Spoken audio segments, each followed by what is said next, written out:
حدیث مبارکہ میں آتا ہے جناب نبی کریم صلی اللہ علیہ وآلہ وسلم نے فرمایا تین اعمال ایسے ہیں کہ اس کا کرنے والا پکا جنتی ہے۔ تین عمل ایسے کہ جس کے کرنے پر اللہ کے نبی صلی اللہ علیہ وسلم نے جنت کی بشارت دی، جنت کی خوشخبری سنائی۔ جناب نبی کریم صلی اللہ علیہ وسلم کا بتایا ہوا ایک ایک عمل جو ہے وہ پاکیزہ اور صاف ستھرا اور مطہر اور جنتی اعمال ہیں، اور پھر وہ عمل کہ جس کو جناب نبی کریم صلی اللہ علیہ وسلم خصوصیت کے ساتھ بیان کر دیں کہ بھئی یہ تین عمل جو شخص بھی کرے گا اللہ تعالیٰ اس کو جنت عطا فرمائے گا، تو اس عمل کی حیثیت باقی اعمال کی نسبت بڑھ جایا کرتی ہے کہ اس کو جناب نبی کریم صلی اللہ علیہ وسلم نے خصوصیت کے ساتھ بیان فرمایا ہے۔ وہ تین اعمال کون سے ہیں؟ نمبر ایک، جناب نبی کریم صلی اللہ علیہ وسلم نے فرمایا کہ اپنے رزق کو حلال کر لو، اپنے رزق کو حلال کر لو، حرام لقمے سے اپنے آپ کو بچا لو۔ یعنی پہلا عمل نبی کریم صلی اللہ علیہ وسلم نے فرمایا کہ جو شخص اپنے آپ کو حرام سے بچا لے، جو شخص حلال کا عادی بن جائے اور اپنا رزق کو پاکیزہ اور حلال کر لے، تو اللہ کے نبی صلی اللہ علیہ وسلم نے ایسے شخص کے لیے جنت کی بشارت دی ہے۔ ایسے شخص کو جناب نبی کریم صلی اللہ علیہ وسلم نے جنت کی خوشخبری سنائی ہے، اور ہمارا ایمان اور یقین ہے کہ جس کو جناب نبی کریم صلی اللہ علیہ وسلم جنت کی خوشخبری سنا دیں، اب اس کے راستے میں اور کوئی رکاوٹ حائل نہیں ہو سکتی، وہ پکا ٹکا جنتی ہے۔ اس لیے ہم پہلے نمبر پر کوشش کریں اپنے رزق کو حلال کریں، اپنے رزق کو پاکیزہ کریں۔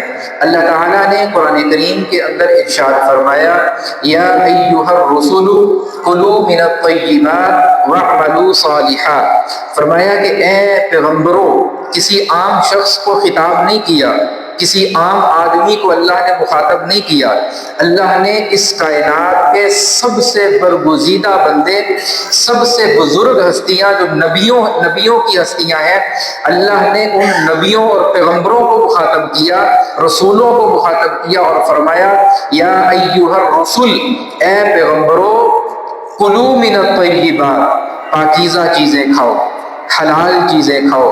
اس سے رزق حلال کی اہمیت سمجھ میں آتی ہے کہ اللہ اپنے پیغمبروں کو مخاطب کر کے حکم دے رہا ہے کہ اے پیغمبروں تم رزق حلال کھاؤ۔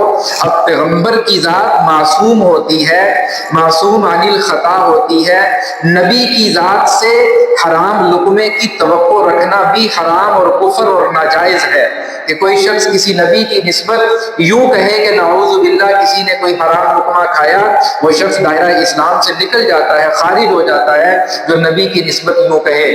اس کے باوجود اللہ پیغمبروں کو مخاطب کر رہے ہیں۔ کیا سمجھ میں آتا ہے کہ اللہ نے لفظ رسول کا جو ہے وہ ذکر کیا ہے، انتخاب پیغمبروں کا کیا ہے، اور اللہ تعالیٰ سمجھانا عام آدمیوں کو چاہتے ہیں، سمجھانا امتیوں کو چاہتے ہیں کہ بھئی جب یہ حکم تمہارے نبیوں کو دیا جا رہا ہے تو تم تو نبیوں سے زیادہ اس کے مستحق ہو کہ تم اس حکم پر عمل کرو۔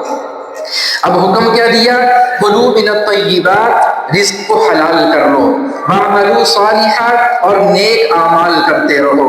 اس میں مفسرین نے لکھا ہے، فرمایا نیک اعمال کی توفیق اسی کو ملتی ہے جس کا رزق حلال ہوتا ہے، جس کی روٹی پاکیزہ ہوتی ہے، جس کا لقمہ جو ہے وہ پاکیزہ ہوتا ہے۔ اللہ تعالیٰ نیک اعمال کی توفیق بھی اسی کو دیتے ہیں۔ جو شخص حرام کھانا شروع کر دیتا ہے اللہ اس سے نیکی کی توفیق کو چھین لیتا ہے، اور اللہ جو ہے وہ نیک اعمال کو اس سے سلب کر لیتا ہے، اور پھر وہ نیک اعمال نہیں کر پاتا۔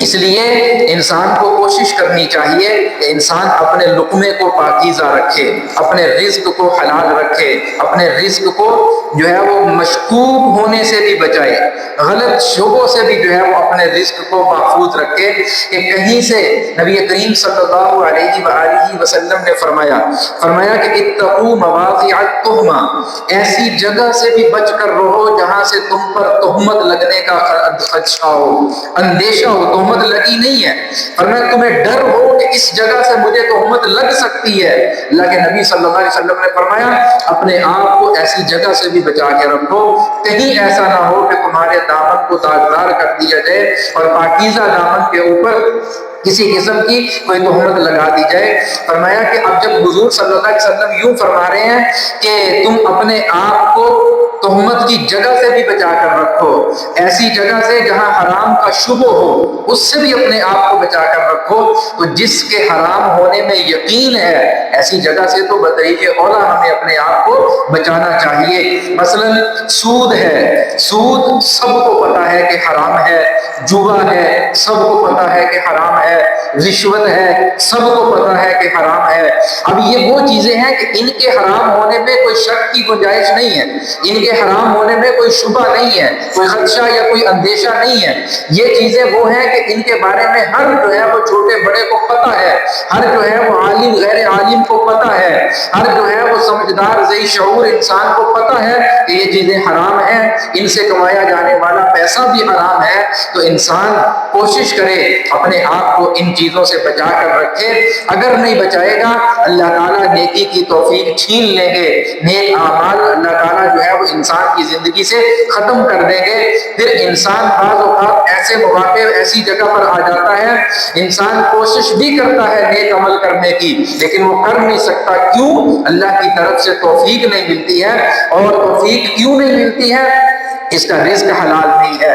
نبی کریم صلی اللہ علیہ وسلم نے فرمایا جس شخص نے ایک لقمہ حرام کھایا، ایک لقمہ، پوری روٹی کا ذکر نہیں ہے، پورے رزق، پورے مال، پوری جائیداد کا ذکر نہیں کیا، اللہ کے نبی صلی اللہ علیہ وسلم نے فرمایا جس نے ایک لقمہ حرام کھایا، اللہ کے حضور صلی اللہ علیہ وسلم نے فرمایا 40 دن تک اس کی کوئی عبادت اللہ کی بارگاہ میں قبول نہیں ہوتی۔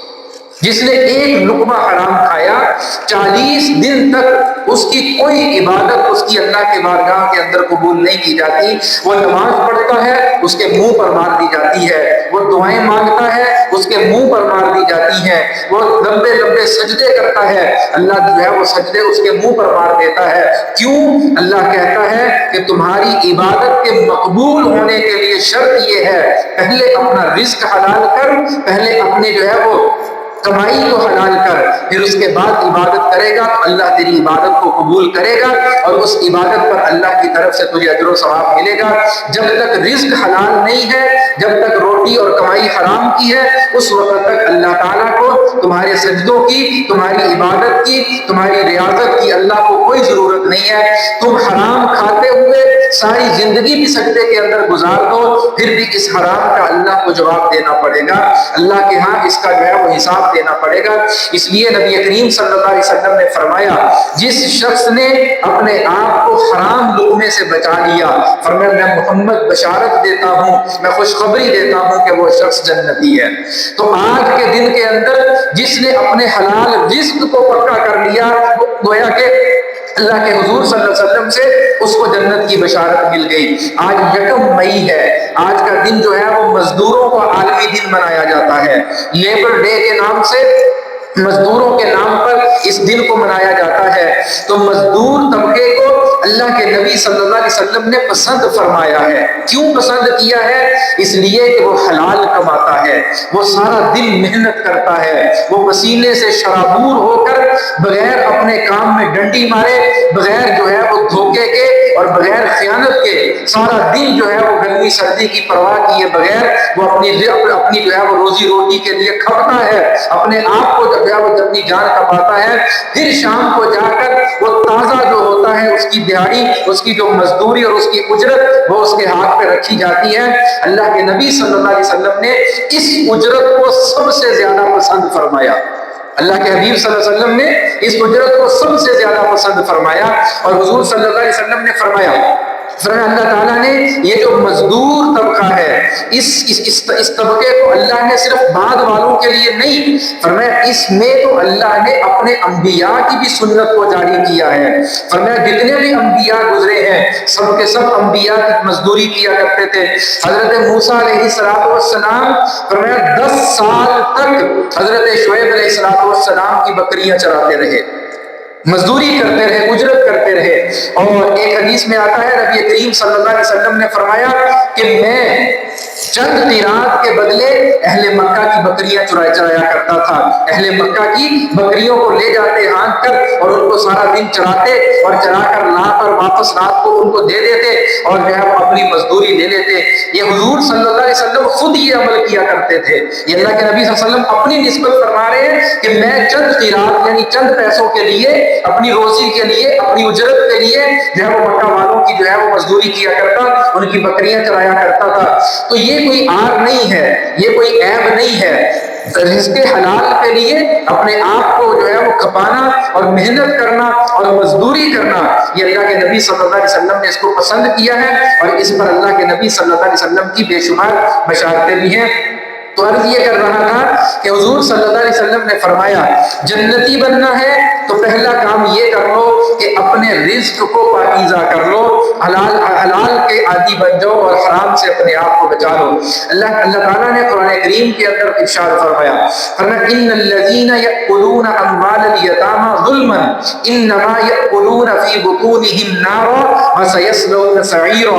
اللہ تعالیٰ نے قرآن کریم سورۃ عیسیٰ کے اندر فرمایا جس شخص نے کسی یتیم کا ناحق مال کھایا، جس نے، یوں سمجھ لیجئے کہ اللہ یوں سمجھانا چاہ رہے ہیں کہ جس نے بھی حرام لقمہ کھایا، اللہ تعالیٰ فرماتے ہیں کہ اس شخص نے انما یأکلون فی بطونہم نارا، اس نے جہنم کی آگ اپنے پیٹ کے اندر ڈالی۔ وہ کھا تو روٹی رہا ہے، وہ کھا تو جو ہے وہ اپنی غذا رہا ہے، لیکن در حقیقت وہ غذا آخرت کے اندر جو ہے وہ اس کے لیے جہنم کی آگ بن رہی ہے۔ تو اللہ تعالیٰ نے کیا فرمایا انما یأکلون فی بطونہم نارا، فرمایا کہ وہ جہنم کے انگارے جو ہے وہ اپنے پیٹ میں ڈال رہا ہے جو رزق حرام کھاتا ہے اور دوسروں کے حق مارتا ہے۔ تو پہلی چیز انسان اپنے آپ کو حرام سے بچا لے۔ پھر حدیث مبارکہ میں آتا ہے جناب نبی کریم صلی اللہ علیہ وآلہ وسلم نے ارشاد فرمایا کہ دوسری چیز جو دوسرا عمل آپ نے بتایا، فرمایا وہ ہے میری سنتوں کا اتباع، میری سنتوں کا اتباع، میرے طریقوں کا اتباع۔ جو اعمال حضور نے کیے ہیں انسان ان اعمال کو کرنا شروع کر دے۔ اللہ کے حبیب صلی اللہ علیہ وسلم نے فرمایا میں محمد بشارت دیتا ہوں، خوشخبری سناتا ہوں کہ یہ شخص بھی جنتی ہے جس نے میری سنتوں پر عمل شروع کر دیا، جس نے میرے طریقوں کو اپنانا شروع کر دیا۔ اور یہ ہمارے اسلاف اور ہمارے جو ہے وہ بزرگوں کے اندر یہ چیزیں بڑی کثرت کے ساتھ ملتی ہیں۔ حضرت عمر رضی اللہ تعالیٰ عنہ کا واقعہ کتابوں کے اندر لکھا ہے، فرمایا کہ حضرت عمر رضی اللہ تعالیٰ عنہ بیت اللہ کا طواف کرتے اور جب حجر اسود پر آتے تو حجر اسود کو چومنے لگے تو اس کو مخاطب ہوئے، حجر اسود کو مخاطب کیا اور مخاطب کر کے کہنے لگے کہ تو ایک پتھر ہے، حجر اسود تو ایک پتھر ہے، تو کسی نفع نقصان کا مالک نہیں ہے، میں تم کو چومتا ہوں صرف اس لیے کہ میرے محمد نے تم کو چوما ہے، صرف اس لیے کہ میرے محمد نے تم کو چوما ہے، میں اپنے نبی کی اتباع میں تم کو چومتا ہوں، ورنہ تیرا کمال کوئی نہیں ہے، تو کسی کے نفع نقصان کا مالک نہیں ہے، سب نفع نقصان کا مالک تو اللہ ہے، تجھے اس لیے چومتا ہوں کہ تجھے میرے نبی نے چوما ہے۔ یہ حضرت عمر رضی اللہ تعالیٰ عنہ کا اتباع سنت ہے کہ حضور کی سنت کے اندر اس عمل کو جو ہے وہ کر رہے ہیں، اور 1400 سال سے یہ عمل ہو رہا ہے۔ عمرے پہ جانے والے بیت اللہ کا طواف کرتے ہیں تو حجر اسود کو بوسہ بھی دیتے ہیں، یہ اللہ کے نبی صلی اللہ علیہ وسلم نے اس کو بوسہ دیا ہے۔ حضرت عمر رضی اللہ تعالیٰ عنہ ایک دفعہ طواف کر رہے تھے بیت اللہ کا، تو طواف کرتے جو ہے وہ پہلے 3 چکر طواف کے حضرت عمر رضی اللہ تعالیٰ عنہ نے رمل کیا۔ رمل کہتے ہیں یوں سینہ نکال کر اکڑ کر جو ہے وہ چلنا، سینہ نکال کر اکڑ کے چلنا، یوں جو ہے وہ دہشت کے ساتھ اور جو ہے وہ بڑے بڑے جو ہے وہ کیا کہتے ہیں کہ بڑے روب دبدبے کے ساتھ چلنا. تو حضرت عمر نے رمل جو ہے وہ طواف کیا تو پہلے 3 چکر رمل کیا اسی طرح اکڑ کر.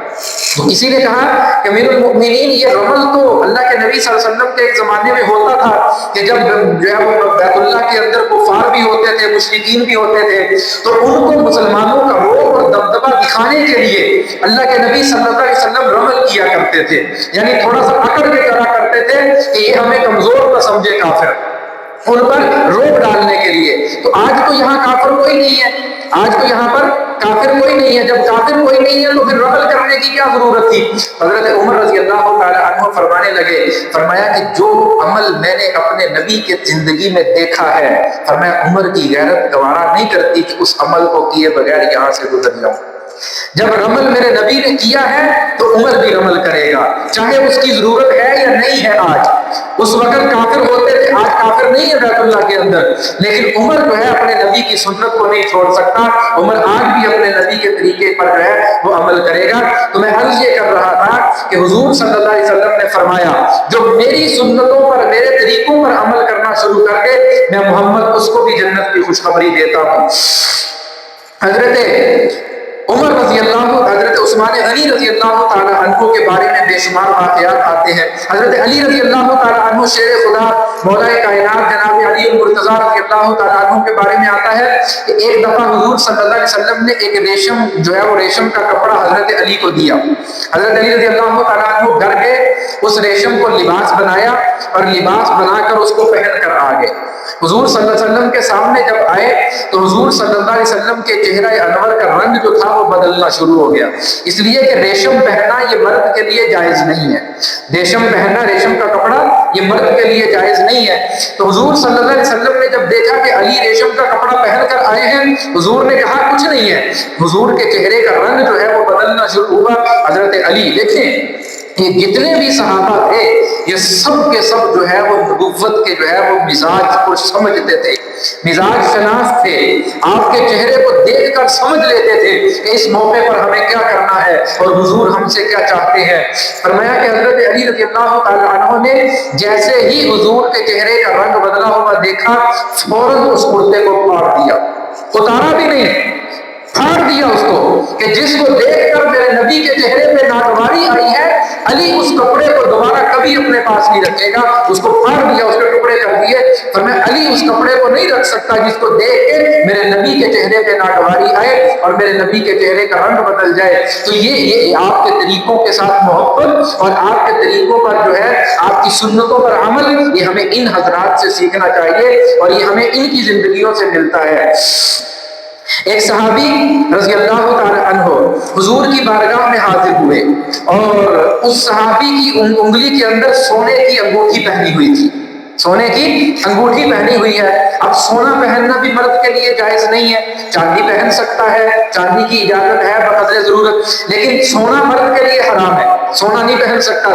اب سونے کی انگوٹھی اس شخص نے پہنی ہوئی ہے, اللہ کے نبی صلی اللہ علیہ وسلم کی بارگاہ میں مجلس میں آ کر بیٹھ گیا. جیسے ہی آ کر بیٹھا تو باتیں کرتے کرتے حضور کی نگاہ نبوت جو تھی وہ اس کے ہاتھ پر پڑی.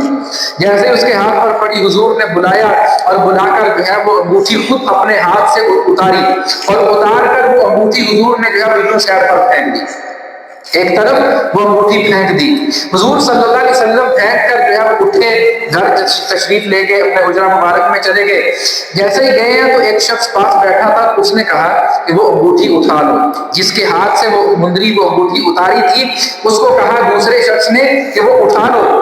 اللہ کے نبی صلی اللہ علیہ وسلم کے پھینکنے کا مقصد یہ تھا کہ یہ مرد کے لیے جائز نہیں ہے, تو تم اس کو اٹھا لو, اس کو بیچ لینا, بیچ کے تمہارے کسی کام آ جائے گی, یا گھر کی کوئی عورت پہن لے گی, کوئی خاتون استعمال کر لے گی, عورت تو سونا پہن سکتی ہے نا.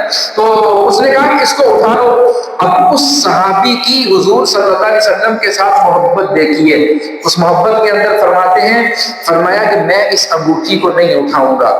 کیوں نہیں اٹھاؤں گا؟ فرمایا جس چیز کو میرے نبی نے ناپسند کر کے پھینک دیا ہو, فرمایا میں اس کو کبھی بھی نہیں اٹھا سکتا.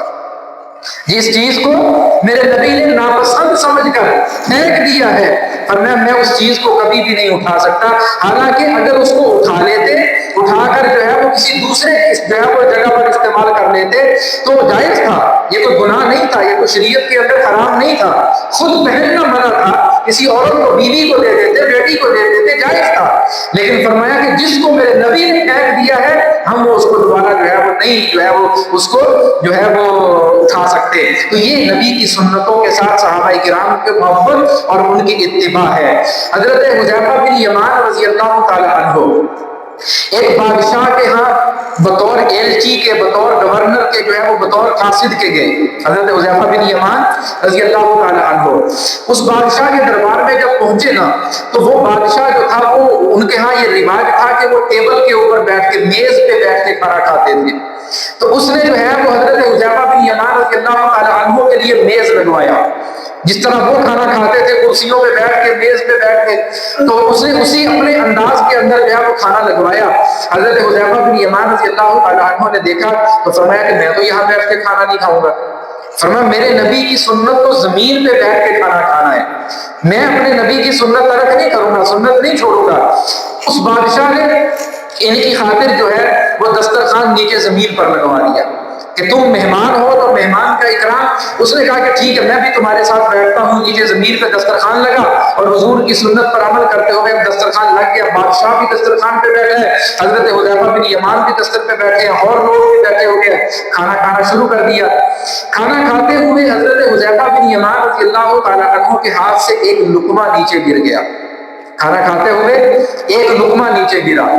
اب جیسے ہی لقمہ نیچے گرا تو بادشاہوں کے ہاں یہ ماحول اور یہ عادت تھی، ان کا یہ معمول ہوتا تھا کہ جو لقمہ نیچے گر جاتا تھا وہ گر جاتا تھا، اس کو اٹھاتے نہیں تھے۔ یہ بادشاہوں کے ہاں رواج تھا، وہ اس کو توہین سمجھتے تھے اپنی اٹھانا، کہ نیچے سے گری ہوئی چیز اٹھا کر ہم کھائیں، وہ اپنی جو ہے وہ بے ادبی اور توہین سمجھتے تھے۔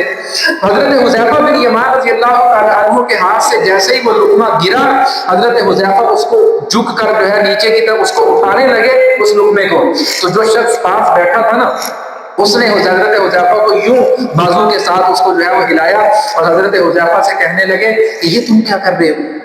حضرت حذیفہ سے کہنے لگے کہ یہ تو ہم بادشاہ کی مجلس میں بیٹھے ہیں، وہ سامنے جو ہے وہ بڑا سردار اور بادشاہ بیٹھا ہے، وہ ہمارے بارے میں کیا سوچے گا کہ یہ نیچے گری ہوئی جو ہے وہ روٹی اٹھا کے کھا رہا ہے۔ تو حضرت حذیفہ بن یمان رضی اللہ تعالی عنہ کے جملے جو تھے، اللہ کی قسم وہ اگر انسان اپنی زندگی میں باندھ لے پلے سے تو انسان ساری زندگی کبھی بھی جو ہے وہ گمراہ نہیں ہو، اور اللہ تعالیٰ اس ایک جملے پر عمل کی برکت سے انسان کی دنیا بھی سنوار دے اور اس کی آخرت بھی سنوار دے۔ اور وہ ایک جملہ جو حضرت حذیفہ نے فرمایا تھا، فرمایا کہ کیا میں ان بیوقوفوں کی وجہ سے اپنے نبی کی سنت کو چھوڑ دوں؟ میں ان بیوقوفوں کی وجہ سے اپنے نبی کی سنت کو چھوڑ دوں؟ یہ جو ایک جملہ ہے نا، آج ہمارے پورے معاشرے کے بگاڑ کا ذریعہ یہ ایک جملہ بنا ہوا ہے، کیونکہ یہ جملہ ہماری زندگی کے اندر نہیں ہے، اس پر عمل ہماری زندگی کے اندر نہیں ہے۔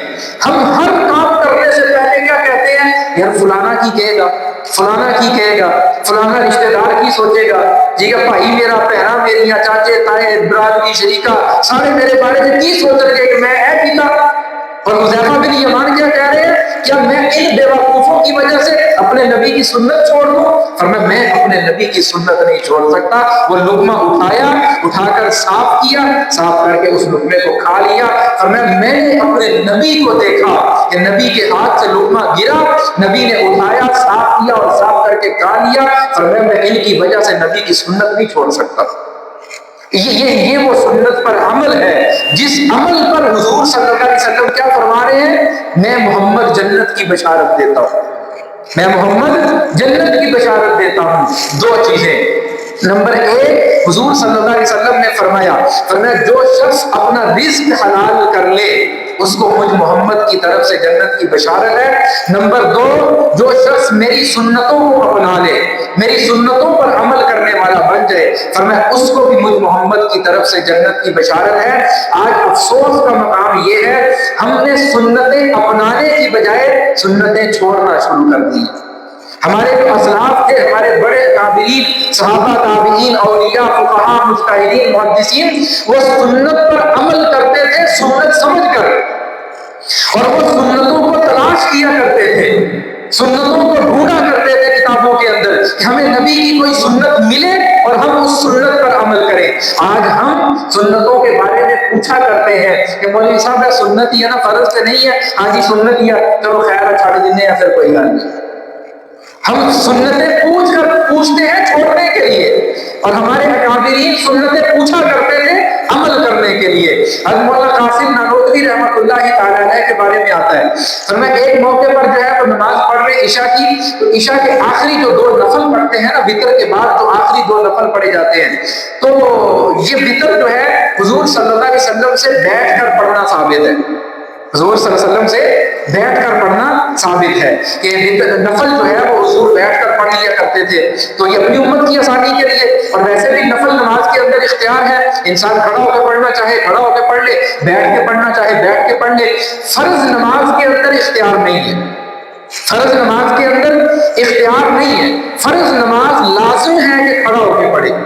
اگر بغیر کسی عذر کے کسی نے بیٹھ کے فرض نماز پڑھی ہے تو اس کی نماز نہیں ہوتی. ٹھیک ہے، کوئی عذر نہیں ہے.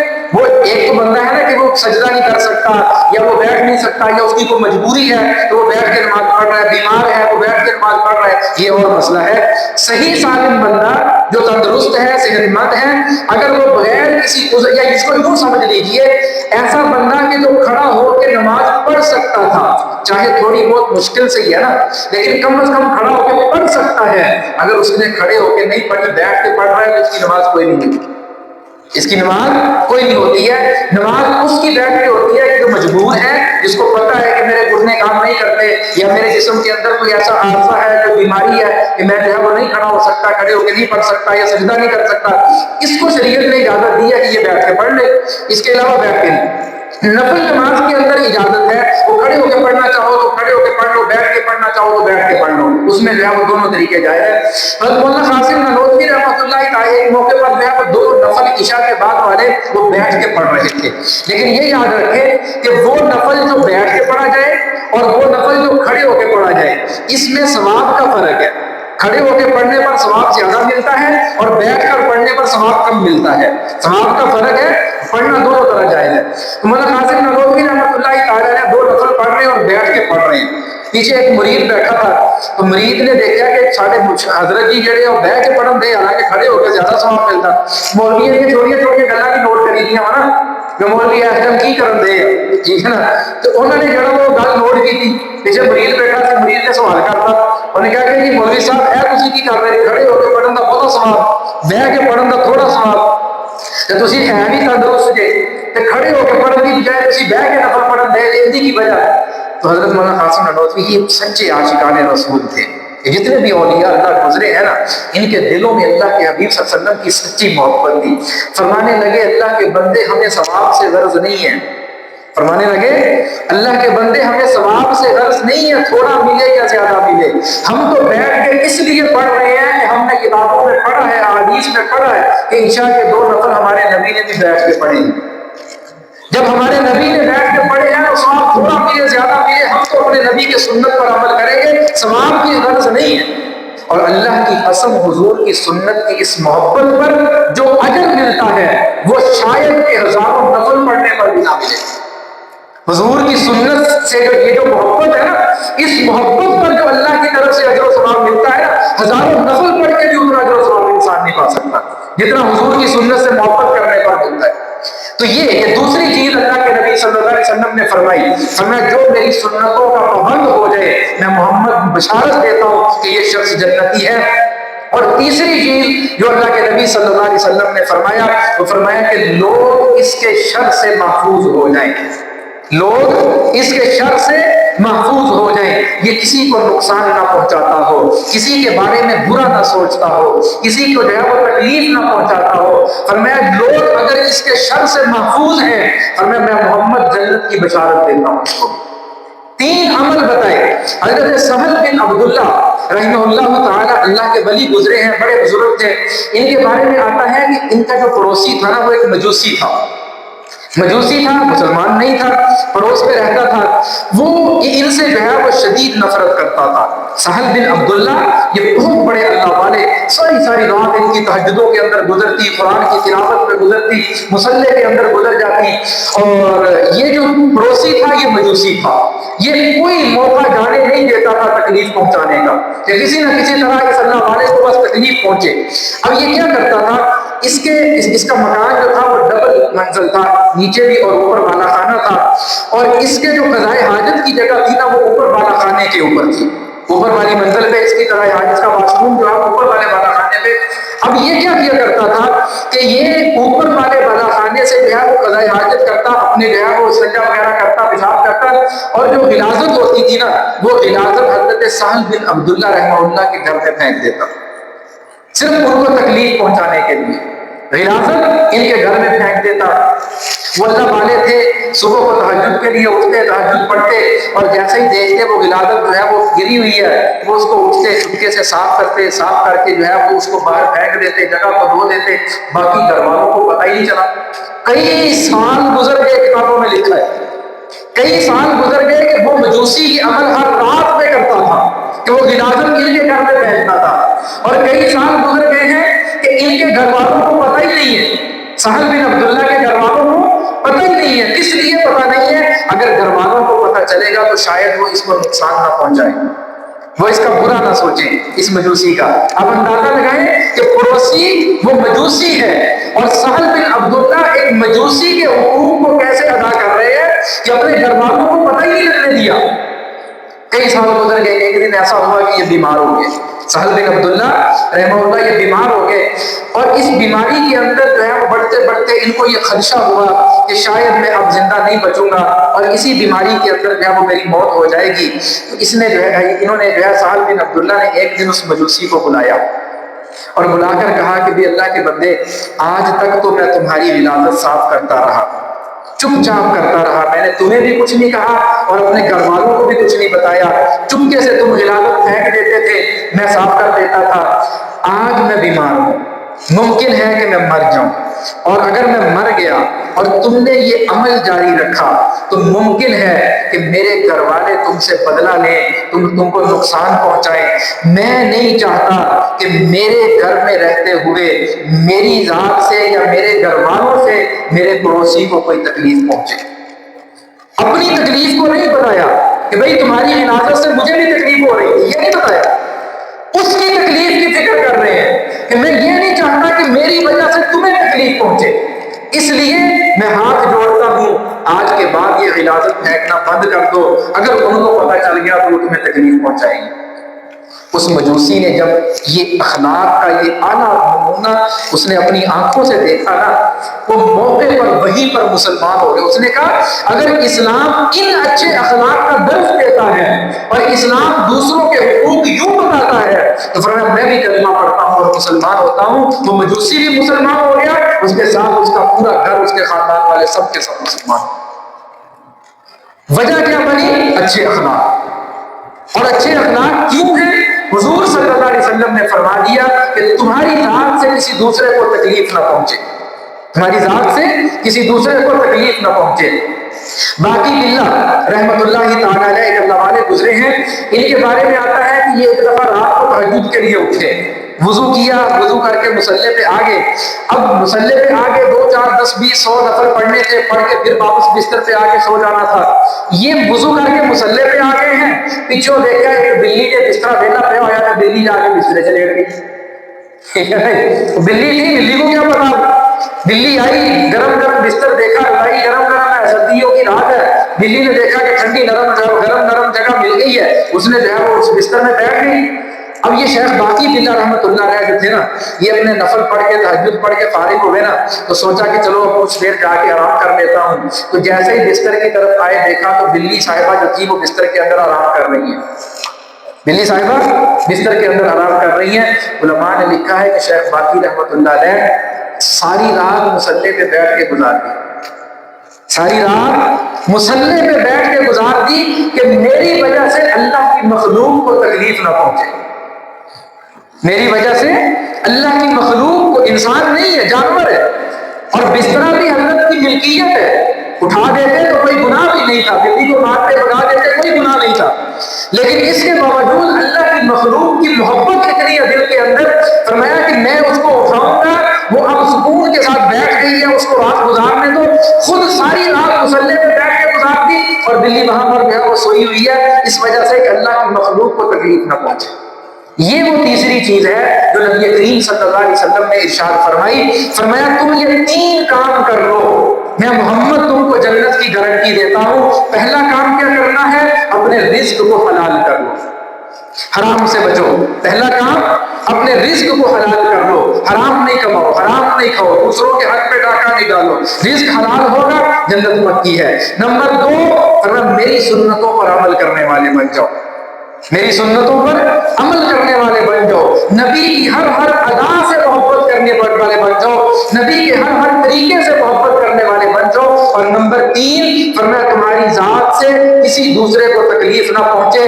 تم یہ 3 عمل اپنی زندگی میں لے آؤ، اور میں محمد تم کو جنت کی گارنٹی دیتا ہوں۔ اور جس کو حضور نے جنت کی گارنٹی دے دی، ہمارا ایمان اور یقین ہے وہ دنیا کے اندر بھی کامیاب ہے اور وہ آخرت کے اندر بھی کامیاب ہے۔ اللہ تعالی ہم سب کو ان 3 اعمال اور 3 خصوصیات کو اپنی زندگی میں لانے کی توفیق عطا فرمائے، سنتیں ادا کریں۔